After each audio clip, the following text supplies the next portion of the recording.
Hello guys, how are you?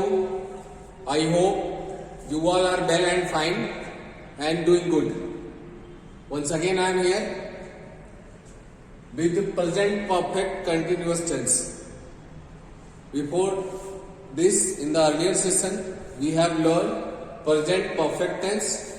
In the present perfect tense, we have learned affirmative sentence, negative sentence, interrogative sentence and interrogative negative sentence, and also identification. उसका identification, उसके affirmative sentences, negative sentences, interrogative sentences and interrogative negative sentences.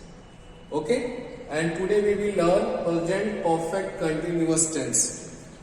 Present perfect continuous tense को हिंदी में कहते हैं वर्तमान पूर्ण अपूर्ण काल. ठीक है, पूर्ण अपूर्ण काल. इसमें पूर्णता भी रहती है और कंटिन्यूटी भी रहती है. अपूर्णता का मतलब अभी काम जारी भी है और परफेक्शन भी शो करता है. ठीक है, तो इसका हम अफर्मेटिव सेंटेंस देखेंगे, लेकिन उससे पहले हम इसका आइडेंटिफिकेशन देखेंगे. क्या देखेंगे? आइडेंटिफिकेशन. तो इसका आइडेंटिफिकेशन क्या होता है, थोड़ा सा इसको आपको सिंसियरली देखना पड़ेगा, क्योंकि इसके जो हिंदी के सेंटेंस होते हैं उसमें बहुत कंफ्यूजन होता है. क्योंकि इसमें प्रेजेंट परफेक्ट कंटिन्यूअस टेंस और प्रेजेंट कंटिन्यूअस टेंस दोनों में रहा है, रही है, लास्ट में ही आता है. लेकिन अंतर ये है कि प्रेजेंट परफेक्ट कंटिन्यूअस टेंस में समय दिया होता है, उसमें टाइम दिया रहता है, और प्रेजेंट कंटिन्यूअस टेंस में समय नहीं दिया होता है. ओके, तो let's start. Use of has, have. सबसे पहला हमारा क्या होगा? हेल्पिंग ऑफ हैज और हैव, इन दोनों में से कोई एक चीज यूज होगा. प्लस बीन, इनके साथ बीन लगा होगा. क्या लगा होगा? Been, BEEN. उसके बाद B1 प्लस ING. इसका आइडेंटिफिकेशन क्या है? कैसे हम पहचानेंगे कि प्रेजेंट परफेक्ट कंटिन्यूअस टेंस है? अगर सेंटेंस के अंदर इंग्लिश सेंटेंस लिखा हुआ है, उसके अंदर हैज या हैव, इन दोनों में से कोई एक लगा हुआ है, उसके साथ बीन लगा है, प्लस वर्ब की फर्स्ट फॉर्म और ING, वर्ब की फर्स्ट फॉर्म और ING लगा हुआ है, तो वो कौन सा टेंस होगा? Present perfect continuous tense. Present perfect continuous tense होगा. ठीक है, तो इसमें हमारा आइडेंटिफिकेशन ये बना कि हैज है plus been plus B1 plus ING. अगर ये चीजें यूज हुई है तो कौन सा टेंस होगा? Present perfect continuous. और हिंदी में इसको बोलते हैं पहचान. क्या बोलते हैं? पहचान. तो हिंदी में अगर हमको जानना होगा तो हम कैसे जानेंगे, कैसे पहचानेंगे क्या होता है प्रेजेंट परफेक्ट कंटिन्यूअस टेंस? तो जिन वाक्यों के अंत में, जिन वाक्यों के अंत में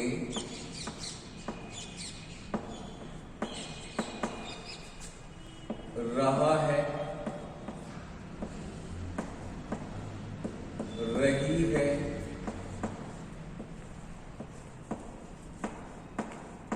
रहे हैं, रहा हूं,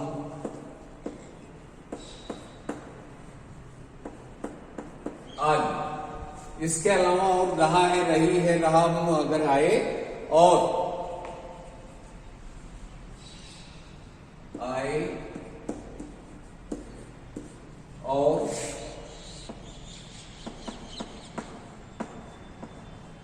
उसके साथ,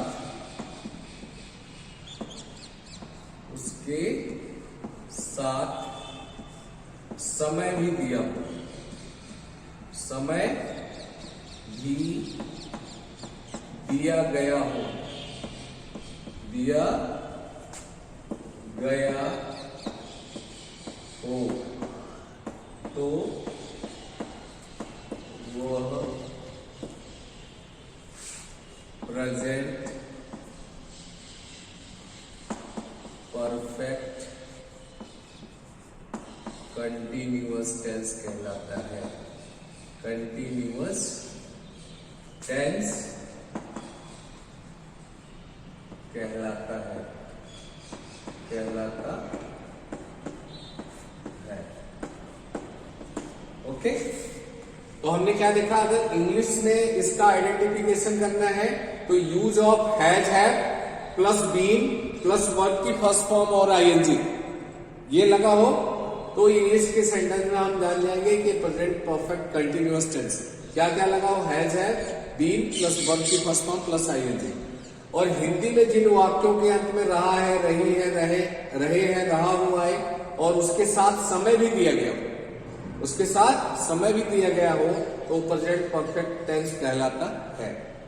I hope identification is clear कि आप आसानी से आप पहचान सकते हो, चाहे हिंदी में लिखा गया होगा चाहे इंग्लिश में लिखा गया होगा sentence, you can recognize it very well. Okay, now we will see the affirmative sentence. अब इसके हम अफर्मेटिव सेंटेंस को कैसे फॉर्म करते हैं, उसका रूल क्या है, उसका फॉर्मूला क्या है और उसके एग्जांपल्स क्या है, ये हम देखेंगे। Okay okay, now we will see the formula of the affirmative sentence. Present perfect continuous tense के अंदर हम अफर्मेटिव सेंटेंस के फॉर्मूला देखेंगे, इसका क्या फॉर्मूला यूज होता है और हम कैसे सेंटेंस फॉर्मेशन करते हैं। तो सबसे पहले आएगा सब्जेक्ट, फिर प्लस हैज, हैव, इन दोनों में से कोई एक आएगा, हैज या हैव। उसके बाद क्या आएगा, बीन आएगा। उसके बाद आएगा वर्ब की फर्स्ट फॉर्म प्लस आईएनजी। ये वर्ब की फर्स्ट फॉर्म के साथ ही आईएनजी जुड़ा हुआ होता है, इसलिए इसको ब्रैकेट में लिख देते हैं। फिर आएगा ऑब्जेक्ट, क्या आएगा, ऑब्जेक्ट आएगा। उसके बाद आएगा सिंस फॉर, क्या आएगा, since for plus time, plus करके यहां कर लेते हैं टाइम। ओके, तो subject plus has plus been plus verb की first form plus ING plus object plus since for plus time. ये सिंस फॉर हम क्यों लगाते हैं, सिंस फॉर को इसलिए लगाते हैं कि वो हमको टाइम शो करना रहता है। And I would like to one thing make you very clear कि सिंस जो है ना, ये सिंस, इसको हम सर्टेन टाइम के लिए यूज करते हैं। अगर जो सर्टेन टाइम होता है उसके लिए हम सिंस का यूज करेंगे। सर्टेन टाइम मीन्स जैसे सुबह से, दोपहर से, शाम से, 2 बजे से, 1 बजे से, 4 बजे से, तो ये सर्टेन टाइम हमको निश्चित समय पता है कितने बजे से। जैसे मैं बोल दूं 1984 से, हमको सर्टेन ईयर पता है 1984। 2001 बोल दूं तो 2001 से।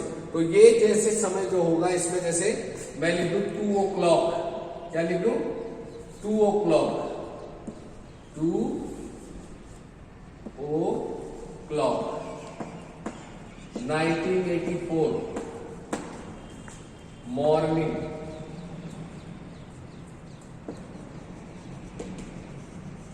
इन सब चीजों के लिए हम किसका यूज करेंगे, टाइम को शो करने के लिए सिंस का यूज करेंगे।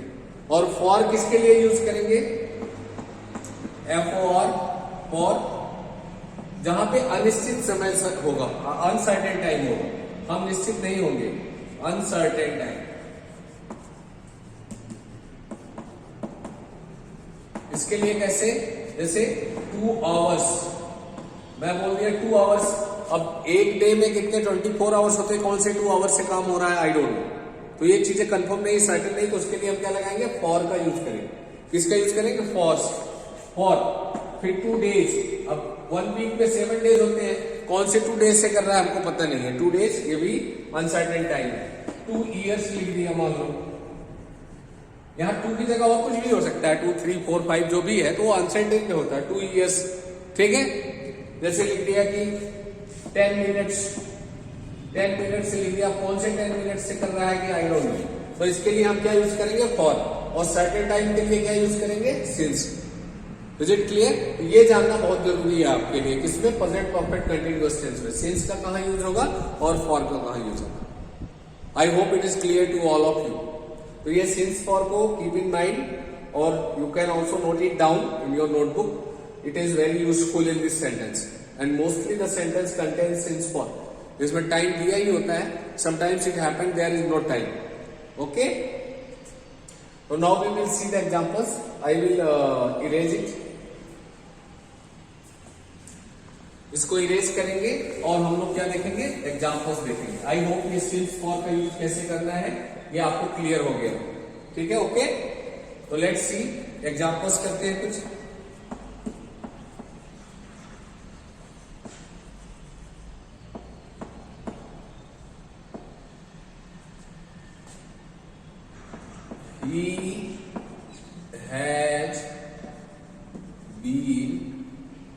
He has been studying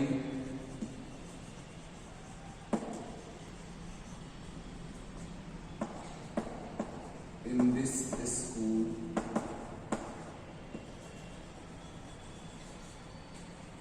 since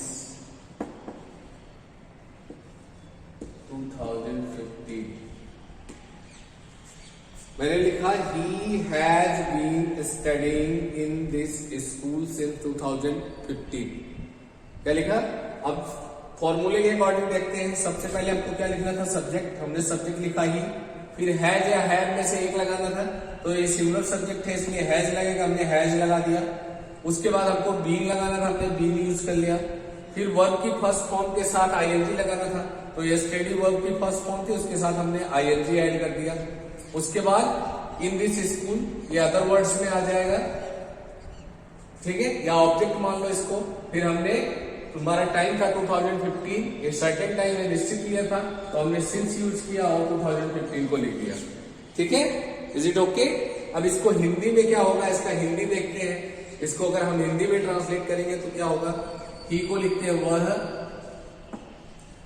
वह इस स्कूल में, इस स्कूल में 2015 2015 से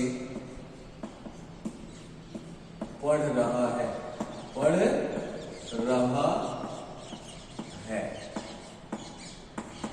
ओके. वह इस स्कूल में 2015 से पढ़ रहा है.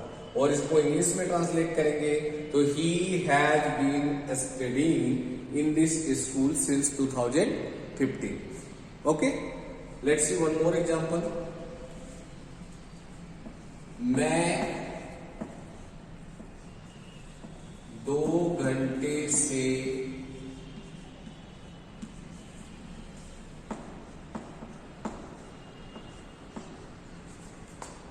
चेस खेल रहा हूं. चेस खेल रहा हूं. इस बार पहले मैंने हिंदी लिख दिया, अब इसको इंग्लिश में ट्रांसलेट करेंगे. ठीक है. पहले मैंने हिंदी लिखा. क्या लिखा, मैं 2 घंटे से चेस खेल रहा हूं. तो अब इसको देखते हैं. तो सबसे पहले हम लोग सब्जेक्ट देखेंगे. अपना सब्जेक्ट क्या है, आई. हमने लिखा आई. अब आई के साथ क्या लगेगा, हैज या हैव. आई प्लूरल कंसीडर होता है तो हैव लगेगा. I have. उसके बाद बीन लगेगा, बी. अब हम देखेंगे हमारा वर्ब क्या है, खेलना. तो प्ले होता है, प्ले में आईएनजी लगा देंगे, प्लेइंग हो जाएगा. I have been playing. Object क्या है, chess. I have been playing chess. कब से, 2 घंटे से. अब अनिश्चित समय है तो इसके लिए क्या लगेगा, फॉर 2 hours. 2 hours. ओके. तो I have been playing chess for 2 hours. Okay. I hope it is clear to you all. हमने आपको फॉर्मूला बताया कि सबसे पहले सब्जेक्ट लिखेंगे, फिर हैज हैव लिखेंगे, फिर बीन ऐड करेंगे, फिर वर्ब की फर्स्ट फॉर्म लिखेंगे, आईएनजी ऐड करेंगे, ऑब्जेक्ट लगाएंगे, सिंस फॉर लिखेंगे, फिर टाइम लिखेंगे. ओके. तो हमने यहाँ एग्जांपल लिखा कि he has been studying in this school since 2015. Subject has, फिर बीन, फिर वर्ब की फर्स्ट फॉर्म में आईएनजी, फिर उसके बाद इसका ऑब्जेक्ट जो अदर वर्ड है, फिर सिंस लगाएंगे 2015 क्योंकि निश्चित समय है. ओके. तो इसकी हिंदी हो गई वह इस स्कूल में 2015 से पढ़ रहा है, 2015 से पढ़ रहा है। अब मैंने एक अगला सेंटेंस लिखा हिंदी में, मैं 2 घंटे से चेस खेल रहा हूं। तो अब इसका सब्जेक्ट क्या, आई, मैं का इंग्लिश होता आई के साथ हमेशा हैव लगेगा। आई हैव बीन लगाना था, बीन लगा दिया। फिर प्ले में खेलना वर्ब थी प्ले, उसमें आईएनजी लग दिया प्लेइंग। फिर ऑब्जेक्ट चेस था, लगा दिया चेस। फिर उसके बाद यहाँ 2 आवर्स है तो 2 आवर अनसर्टेन टाइम है, इसके लिए हम क्या लगाएंगे, for. Is it clear? I hope it is clear to all of you. Now we will see some of the Hindi sentences. हम लोग कुछ हिंदी सेंटेंस लिखेंगे, फिर उसको इंग्लिश में ट्रांसलेट करेंगे, and so that we can be more clear about this. Okay, let's see. Okay, now we will see some of the Hindi sentence. हमने already यहां लिख लिया है हिंदी सेंटेंस को, कि हमने 3 हिंदी सेंटेंसेस लिखे हैं। अब इसको हम लोग क्या करेंगे, इसको ट्रांसलेट करेंगे किसमें, इंग्लिश में। ओके, तो पहला सेंटेंस है, मोहन 2 साल से मुंबई में रह रहा है। ठीक है। दूसरा है, बच्चे सुबह से मैदान में खेल रहे हैं। और थर्ड सेंटेंस है, हम 1950 से गणतंत्र दिवस मना रहे हैं। Let's start. यहाँ सब्जेक्ट क्या है, मोहन। तो सबसे पहले सब्जेक्ट ही लिखते हैं, तो हम लिख देंगे मोहन। फिर क्या लगेगा, मोहन के साथ हैज या हैज लगेगा, मोहन हैज। उसके बाद क्या आता है, बीन का यूज करेंगे। फिर इसके बाद वर्ब की फर्स्ट फॉर्म क्या करना है, रहना। तो लिव मीन्स रहना होता है, इसमें आईएनजी ऐड कर देंगे तो लिविंग हो जाएगा। मोहन हैज बीन लिविंग, कहां रह रहा है, इन मुंबई, इन मुंबई। कब से रह रहा है, फॉर 2 years, 2 साल से रह रहा है, इसलिए यहां क्या लगेगा, for 2 years। Mohan has been living in Mumbai for 2 years। क्यों? क्योंकि जो फॉर हमने इसलिए लगाया कि 2 साल अनिश्चित समय है, हमको पता नहीं कौन से 2 साल से रहना है। ठीक है। तो मोहन सिंगल सब्जेक्ट था, हैज लगा दिया, फिर बीन ऐड कर दिया। लिव मीन्स रहना होता, उसमें आईएनजी लगा के लिविंग बना दिया। इन मुंबई ऑब्जेक्ट था, उसको लगा दिया, फॉर 2 years लगा दिया। Okay, now we will see the next. बच्चे सुबह से मैदान में खेल रहे हैं। तो हमारा सब्जेक्ट क्या है, बच्चे। बच्चों को इंग्लिश में क्या लिखते हैं, चिल्ड्रन। तो चिल्ड्रन सिंगुलर है प्लूरल, ऑब्वियसली प्लूरल है तो इसके साथ हैव लगेगा।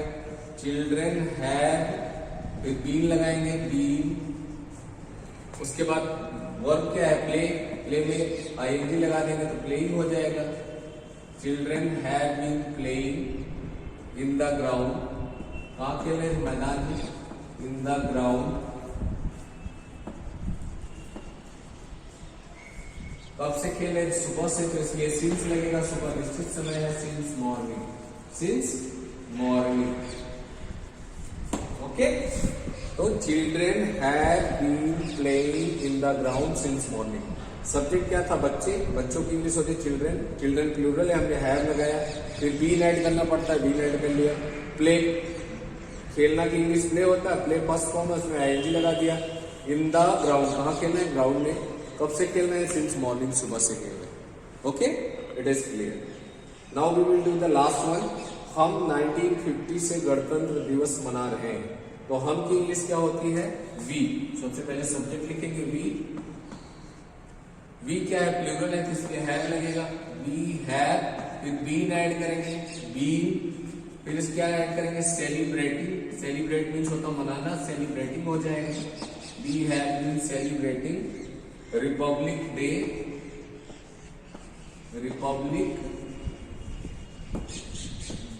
गणतंत्र दिवस को इंग्लिश में कहते हैं republic day since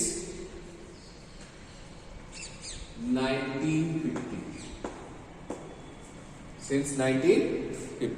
is it okay? तो यहाँ सब्जेक्ट हमारा था हम की इंग्लिश होती वी लिखा, वी प्लूरल है, हमने हैव लगाया, फिर बीन ऐड किया। फिर सेलिब्रेट मीन्स होता मनाना, और उसको आईएनजी लगा के सेलिब्रेटिंग बना दिया। गणतंत्र दिवस की इंग्लिश होती रिपब्लिक डे, लिख दिया।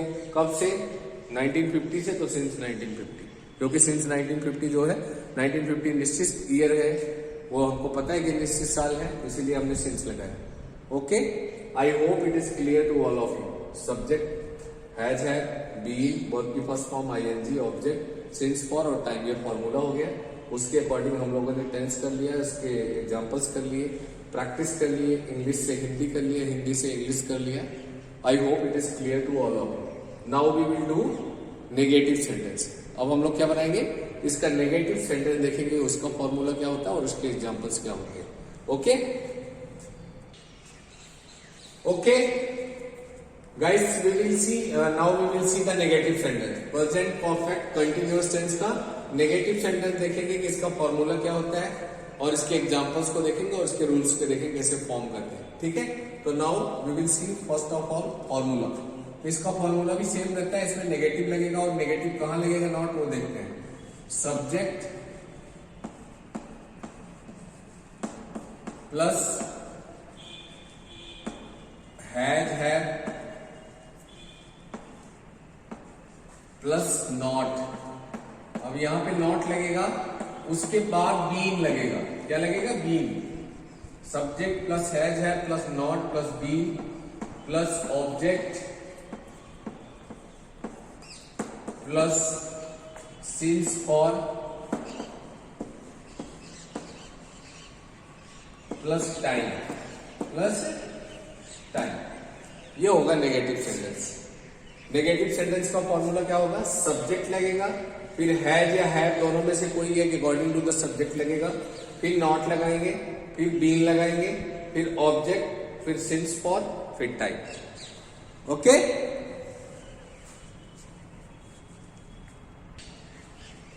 I think it is not visible, so I am writing here once again, subject has plus not plus been plus verb की फर्स्ट फॉर्म और ing plus object, उसके बाद इधर लिख लेते हैं plus since for plus time। ये इसका फॉर्मूला, वहां पे विजिबल नहीं हो रहा था इसलिए हमने इसको इधर लिख दिया। सबसे पहले क्या लिखेंगे, सब्जेक्ट हैज फिर नॉट, फिर बीन, फिर वर्ब की फर्स्ट फॉर्म आईएनजी, उसके बाद ऑब्जेक्ट, फिर सिंस, फिर फॉर, सिंस या फॉर दोनों में से कोई एक, उसके बाद time. Okay, now we will see the example. कुछ एग्जांपल्स के थ्रू इसको देखते हैं।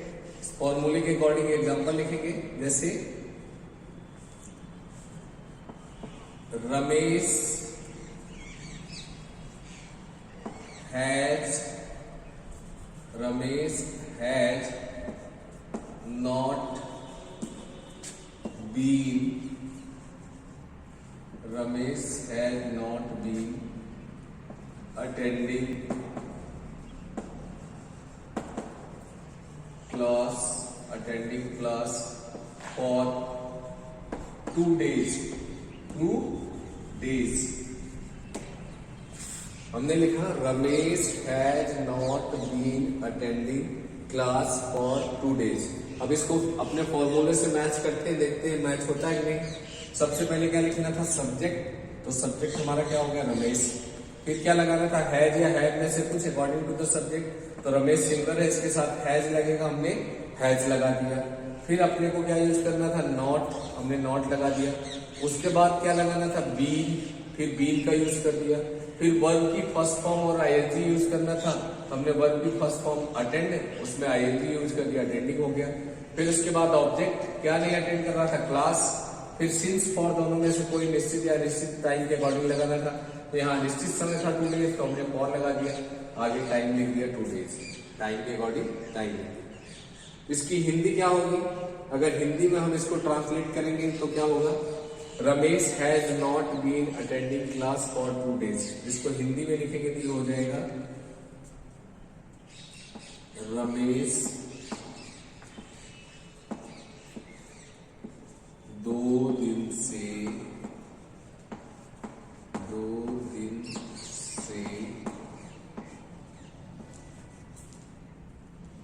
Class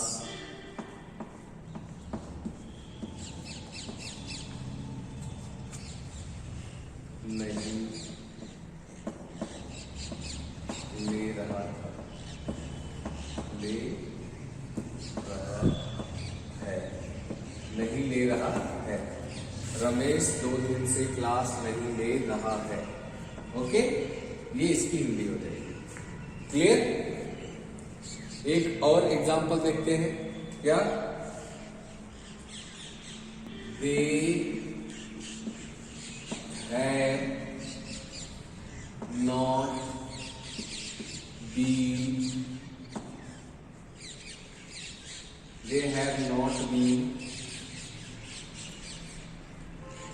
sending any information since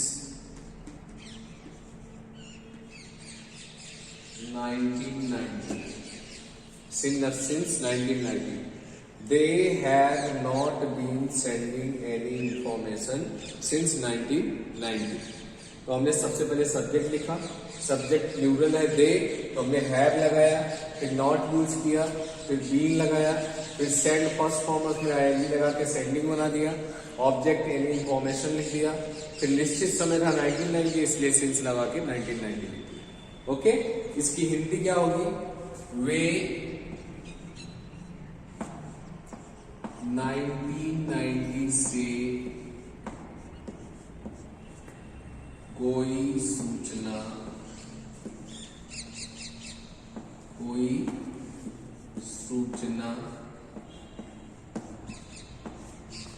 नहीं भेज रहे हैं।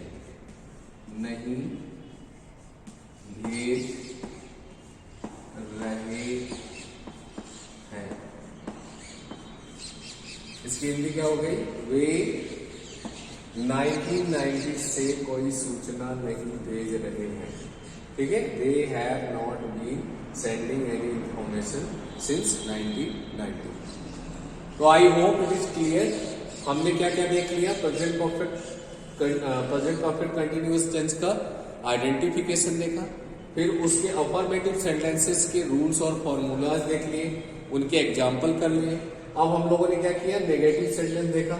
नेगेटिव सेंटेंस का फॉर्मूला हमने बताया कि सब्जेक्ट हैज हैव दोनों में से कोई एक, फिर नॉट, फिर बी, वर्ब की फर्स्ट फॉर्म आईएनजी, फिर ऑब्जेक्ट, फिर सिंस फॉर टाइम। ओके, फिर Ramesh has not been attending class for 2 days, एक एग्जाम्पल लिखा। रमेश 2 दिन से क्लास नहीं ले रहा है। ठीक है, फिर हमने लिखा they have not been sending any information since 1990। वे 1990 से कोई सूचना नहीं भेज रहे हैं। Okay, I hope it is clear to all of you. आज यहीं तक इस सेशन में रखते हैं, नहीं तो वीडियो बहुत लॉन्ग और लेंथी हो जाएगा और फिर बोरिंग लगेगा। तो आज हम इस सेशन में इतना रखेंगे। नेक्स्ट सेशन में हम इंटेरोगेटिव सेंटेंस करेंगे और इंटेरोगेटिव नेगेटिव सेंटेंस करेंगे। I hope it is clear to all of you and you have enjoyed the session. Thank you very much. Wish you all the best. Like and subscribe my channel so that you can get the more and more videos very quick.